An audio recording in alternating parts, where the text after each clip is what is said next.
So how are you doing today, Carol? I'm fine, thank you, Malcolm. How are you? I'm wonderful. I'm wonderful. Happy to have you here today. Thank you. Would you like to hear a story, Malcolm? Sure. Okay. I have a story to tell Malcolm and to the rest of the world, and it concerns our planet and the direction that we're heading in. And we have a problem with global warming. We're trying to slow it down. And for years, I've worked in the environmental field, and I've found that the most important thing that we can address in that field is how to preserve our planet. Right now, we're trying to slow global warming down. We, through industrial processes over many decades, have created a pollution situation that is causing our planet deleterious effects. Wow. Wow. So you're really here to make a huge difference for the world today. Yes, but I need everyone's help that's listening to this, watching this program. Okay. Let's take a look specifically at the problem that we're facing. Now, I understand it has something to do with the fossil fuels. Yes, we've been using fossil fuels for a long time, and we know that it's polluting our planet, our atmosphere, our oceans. It's all a continuous cycle, as all of life is. When we spew products into the atmosphere like mercury, particulates, and so forth, we cause a blanket of pollution that's warming our planet.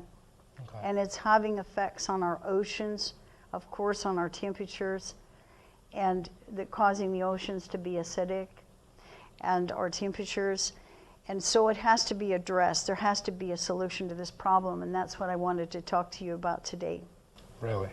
Yes. Well, do you have a solution for the problem? Is there a solution for the problem? Yes, it's one solution of many, but we have a plasma power plant that's basically a closed-loop system, is pollution-free.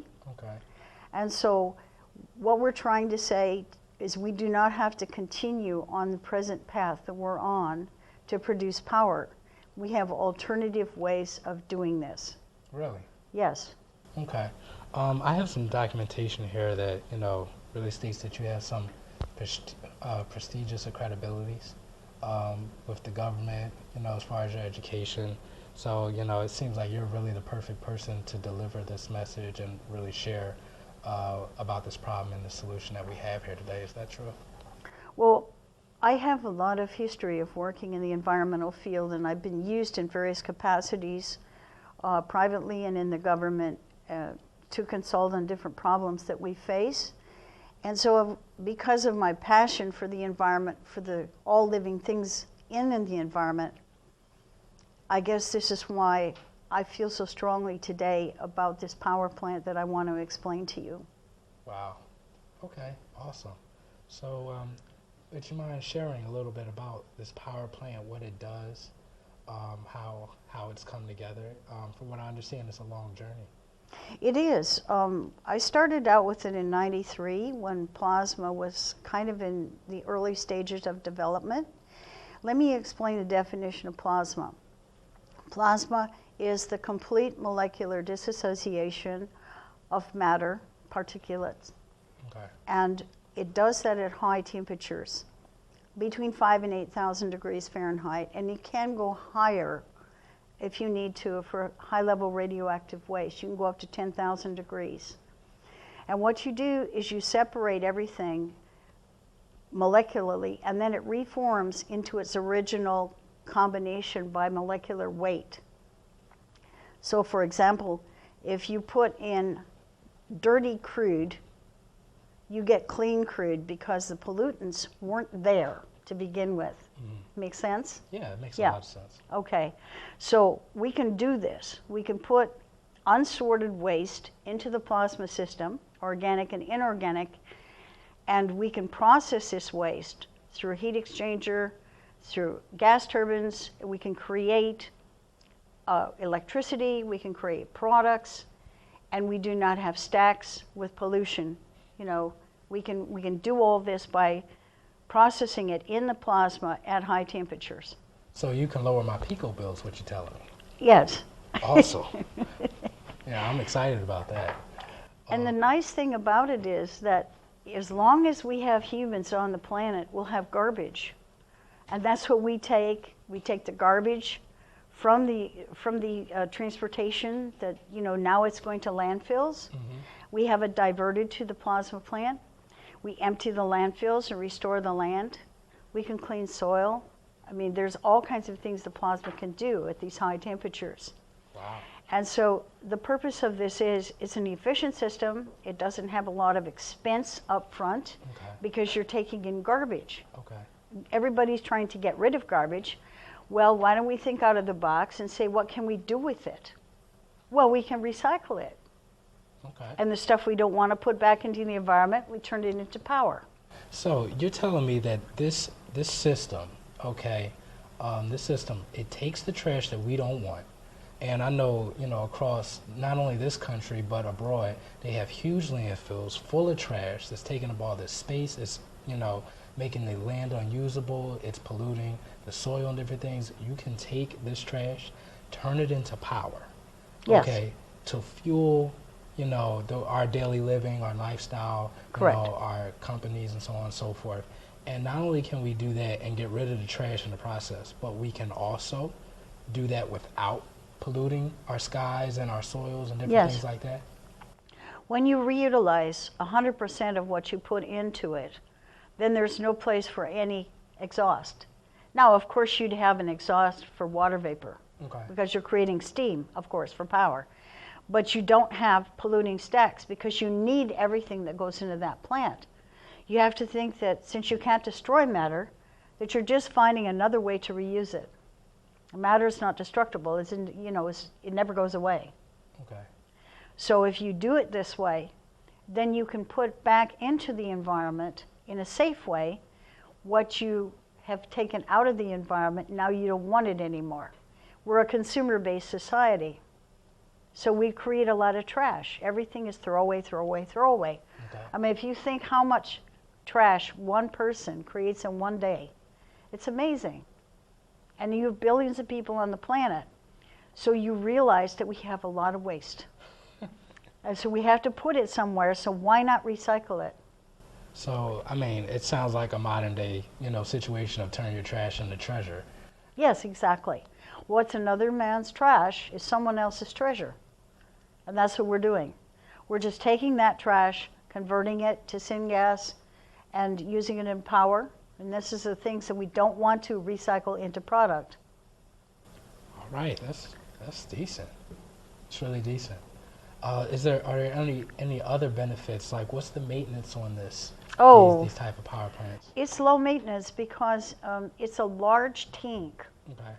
And you have a cupola at the top with the igniters, which are called torches, right? To ignite it, to set up that high temperature. Or they can be located at the bottom. It doesn't matter, to heat up to maintain the temperature in the tank. So for example, let's say you're running tires. Tires are a big problem. Tires. We have a shredder, put it down to a small size, put it into the tank because we don't want to put large items in the tank. It will vaporize large items, but it lowers the temperature doing it. So we put the tires in there and we reuse those tires. The component parts of the tire that comes back out. Okay. And for inorganics, which would be like PVC pipes and so forth, they will come out at the bottom, about 3,000 degrees Fahrenheit, in a slag.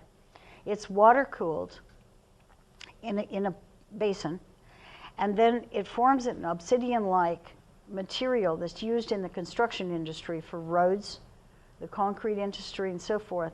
So we're recycling unwanted inorganic waste, which, as you know, is a huge problem in our environment, what to do with this stuff. Like PVC pipes from construction or construction debris per se. Now the organic waste is about 40% water. Okay. So we have a distilled water plant that we attach to the plasma system that we can, purify the water and and put it back out for use in the population. So wait a second. So this power plant also purifies water as well? Yes, of course it would. Of course it would. Yeah, because it takes out the contaminants and puts it back in its original element. Okay, so are there any other benefits to this particular power plant? It utilizes trash, it turns it into energy, there's no pollution, and it decontaminates water, giving you fresh, clean water. We also use the water in the plant. Could you share more about that? Well, it's a cooling effect. Okay. We use the water in the plant, so we don't have to draw water from our existing resources. You know, many types, for example, in the nuclear industry, you have a heavy dependence on water. You use a lot of water.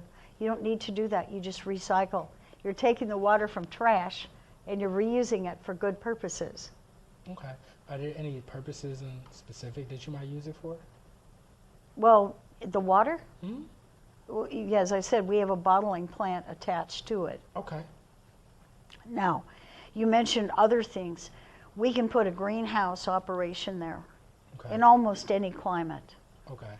And the gases that are fed off, you know, nitrogen, that is used for fertilizer Yeah. and so forth, Yeah. we can funnel that into the greenhouse and grow crops. Wow. So you see, we don't, right now, a lot of those gases are going into the atmosphere. Okay. All we have to do is capture them and reuse them for the benefit of living things. Okay. So, I mean, is there any other benefits? Like, I mean, I'm just throwing a wild card out here. Does it do anything for soil or? Oh, yes. Of course, the same principle. You take contaminated soil, and the contaminants come out because they're not naturally part of the soil. Okay. And then you can reutilize that. It depends on what you're trying to do. You could keep it at the gaseous level and process it through your heat exchangers and your turbine and so forth for electricity, and which is usually done. But you've cleaned up the soil. There's a lot of sites that have contaminated soil that are a problem. Obviously, you can't use an area with contaminated soil. Absolutely. And you have, like with landfills, you have leaching. Okay. You know, if you have contaminated soil and it rains, it snows, the water melts, then that pollution, that pollutant, funnels down into your aquifers. Wow. And so you pollute the water, not only the soil, and the air too. So you're eliminating all that. You're cleaning it up. That is impressive. Where have they kept you? I mean, we've had trouble with water and soil for years. It's not me. It's the technology. What we're appealing to the people about is understanding what we're trying to do. We're trying to convince people that there are alternative ways of approaching social problems like this, and that we have solutions, and we're trying to engage you and bring you in with us to help us. Okay. That's the purpose of my being here. I'm just a messenger. Okay. Is there some way that people can reach out to you if they want to be a part of this? Yes, we have a website, and as you mentioned, I'm the president of a company that's striving to improve our environment. It's called Envirosect, ENVIROSECT, marketing.com. Okay. And they can like email you there or so on and so forth? Yeah, there's links. You can go on that site, and there's links to our sister companies. You mentioned one of them, you know, fourth generation. Okay. But you can communicate with us from that site. Okay. Okay. So, you know, how do you foresee this possibly impacting our society? Let's pretend let's pretend we have these power plants up and running. And let's say 5 years down the line from the time that one of these power plants is up and running, what do you foresee as far as the impact on like our soil, on our air, social change as a result?